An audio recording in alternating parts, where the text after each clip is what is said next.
Natural? 51 years old? What do you think of Tyson and Jake? I wish he didn't do it. I wish it wasn't a thing. I wish it wasn't a thing where a 58-year-old guy was going to fight a 28-year-old. That said, that out the window. If you're Mike Tyson. Yeah. If you're Mike Tyson, you know. I mean, even Paul, bro. Paul is not a small guy. No. He's big. Like, a lot of guys think he's tiny. He's a huge boy. He's a big dude, and he can crack. Yeah. Joe Rogan just exposed what could be the biggest scam in boxing history. And yes, it's exactly what you're thinking. Jake Paul's fight against Mike Tyson might have been faker than a reality TV audition. Rumors suggest Tyson, the legendary knockout artist who once terrified opponents before the first bell, was pressured into taking a dive. At 58 years old, the boxing icon allegedly held back for dubious reasons, all to let Jake Paul, the internet's most overhyped fighter, claim an empty victory. The real question, is this sports entertainment or just a farce? This was not something for some charity. No.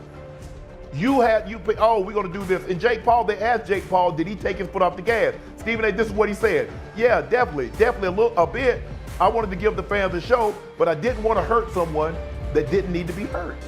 Joe Rogan isn't holding back, calling out the scripted nonsense behind the spectacle we all witnessed. Mike Tyson fans are outraged, and rightly so. The irony is almost poetic. We all cheered for Tyson's return to the ring, riding high on the excitement of his comeback. It's Mike Tyson, we thought, convinced he had it in the bag. Now, we're left choking on humble pie, realizing how badly we misjudged the situation. The legend we idolized was part of a disappointing charade. Forget that Jake Paul is a YouTube guy and watch him box. Yeah. The kid can fight, 100%. And that Tommy Fury fight really showed that. I mean, it goes to a split decision against a legit undefeated boxer. Yeah. He doesn't, I'll tell you what, the one thing he doesn't want to do is fight Mike. No. He wants to fight Mike, I think. Why? I don't know. I don't give a if he's 55. That's still Mike Tyson. He was young. He was 20 years old at the time. He couldn't be stopped. No one had the solution. And I submit that Mike Tyson, the Mike Tyson that won the title against Trevor Berbick, the Mike Tyson that beat Larry Holmes, I think that Mike Tyson is the best heavyweight of all. Before I break down what really happened, Joe Rogan made one thing clear. If this had been prime Mike Tyson, Jake Paul wouldn't have survived past the first round. You've seen the Marvis Frazier fight, right? That wasn't a fight. It was an execution, Rogan said, shaking his head at the absurdity of anyone questioning it.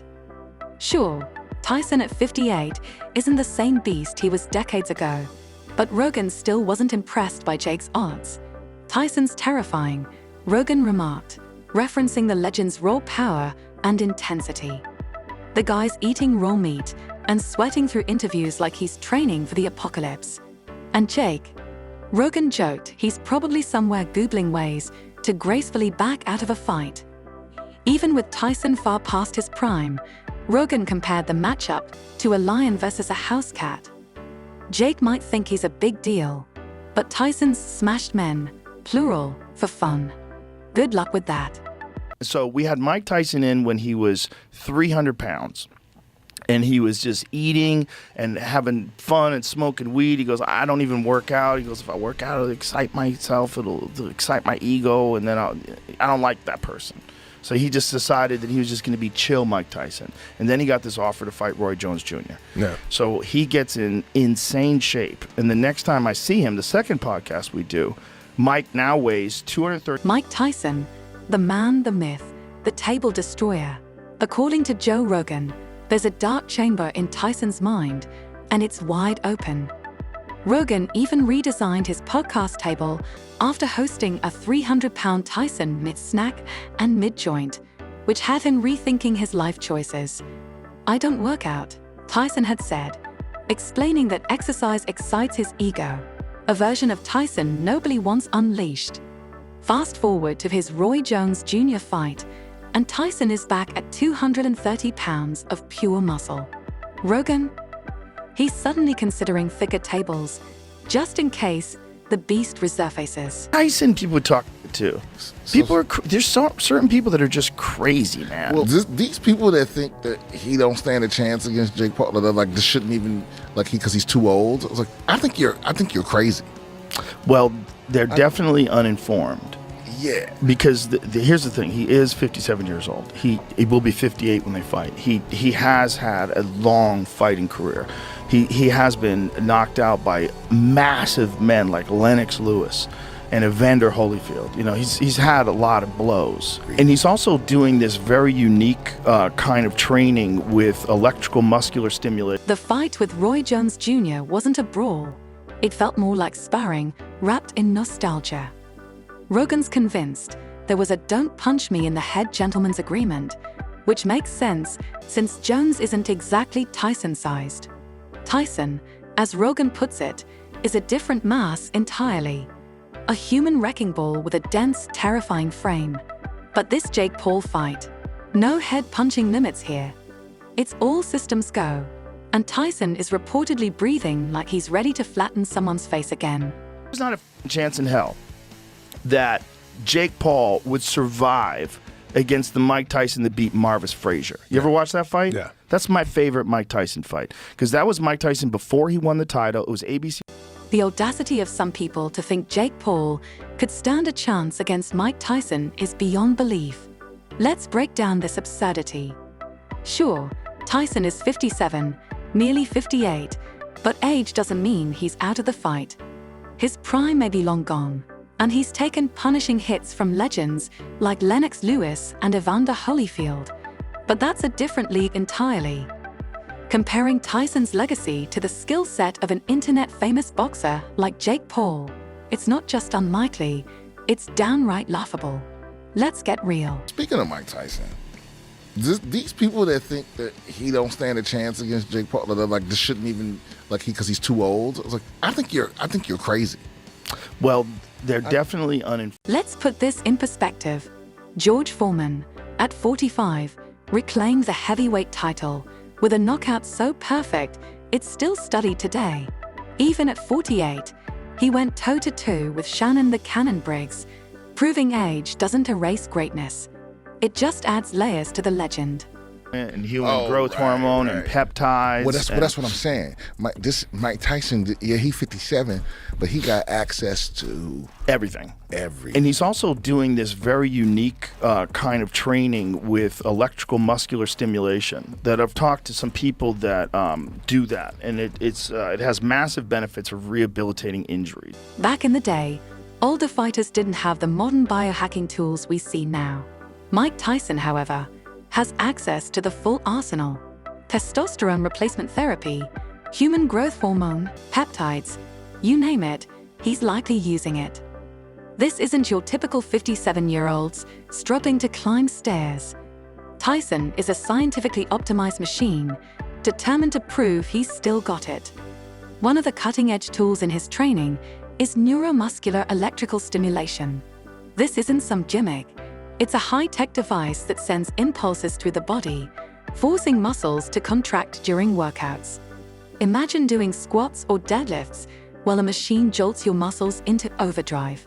The benefits: faster recovery, increased blood flow, and even rehabilitation for old injuries. Tyson used this technology to prep for his fight with Roy Jones Jr. and is reportedly incorporating it into his current training. At nearly 58, he's rewriting what's possible for aging athletes. And smashing the mitts, like, Jesus. That guy can still fuck you up. He don't want to fight Mike. In this world with hormone replacement and vitamins and he does all this electrical muscular stimulation recovery stuff. Like when they were training Mike for that Roy Jones fight, like they were using state of the art. Here we go. The Logan Paul Appreciation Society. Yes, Logan Paul, the YouTube star turned wrestling daredevil, now known for launching himself off ropes like he's trying out for *fast and furious stunts. Wild stuff. And Jake Paul. We're apparently expected to forget he's a YouTuber and admire his boxing. Sure, let's ignore his split decision loss to Tommy Fury, an undefeated boxer. Impressive? Maybe. Groundbreaking? Not exactly. Let's keep some perspective here. Bobbing and weaving. He's going to have a recognition. Yeah. He's going to look over and go, oh my God, that's really Mike Tyson. Yeah. Like, look at this. Oh yeah, fuck that. Dude, I'm talking, it's still at 55. And at 55, the power is the last thing to go. But the thing is, the speed is still there. Yeah. He's fucking. Now, let's dive into the Mike Tyson Fantasy League. Picture Jake Paul standing across the ring, realizing he's facing asterisk, Mike freaking Tyson asterisk. Because what could go wrong when a 20-something influencer steps into the ring with a man who, even at 55, could shatter a ribcage? Tyson, armed with state-of-the-art science, hormone therapies, and enough electrical muscle stimulation to power a small city, remains utterly terrifying. But hey, everyone loves a good mismatch, right? Then there's Roy Jones Jr., who faced Tyson in what seemed like a please don't hit me in the face agreement. Smart move. Yet somehow, Roy found time at 54 to box Anthony Pettis. Because why not? Who doesn't want to see an aging legend test himself against someone less battered by wars? Shocking split decision loss aside, Roy's love for the grind endures. Nostalgia? Sure. But it's a fine line between gutsy and questionable. Tyson. And then he got this offer to fight Roy Jones Jr. Yeah. So he gets in insane shape. And the next time I see him, the second podcast we do, Mike now weighs 200. Joe Rogan didn't hold back when recalling his second encounter with Mike Tyson. Amid the chaos, Jake Paul's name unexpectedly came into the mix, highlighting a sharp contrast to their first meeting. Back then, Tyson was all about staying chill, avoiding anything that might provoke his inner beast. But once he got the call to fight Roy Jones Jr., the transformation was nothing short of biblical. Tyson was back in full fight mode, terrifying everyone in the room, including Rogan himself. Even the podcast table's width was carefully calculated to ensure a safe buffer zone from the living legend. Kevin Hart said it best. He goes, it's like being in a room with a lion. Like, even if the lion is... Jamie Foxx's little joke is like someone let a pit bull let loose in the room. They don't know whose it is. And then Jamie's got to play him in a movie, which has got to be terrifying. Like, here's where it gets wild. After Tyson's fight with Roy Jones Jr., Joe Rogan couldn't help but draw a comparison between the spectacle and the rise of asterisk, who asterisk? Jake Paul. Jake Paul was out here calling himself a boxer, Rogan said, practically rolling his eyes through the screen. Can you imagine Jake stepping into the ring with someone like Tyson? Forget the table, you'd need a moat. And it's not just Rogan who sees the absurdity. Kevin Hart and Jamie Foxx have both issued warnings about being in the same room as Tyson. Jamie Foxx famously joked, "It's like letting a bull loose and not telling you who it is." Rogan couldn't agree more. You don't poke the bear or the lion or whatever apex predator Tyson happens to embody that day. Then, Rogan dropped the hammer. Jake Paul is no Mike Tyson, not even close. The kid's got hustle, Rogan admitted, but stepping into the ring with Tyson, legend or not, would be a one-way ticket to the ER. I hope Jake's ego can take a punch because his face definitely can't handle Tyson's.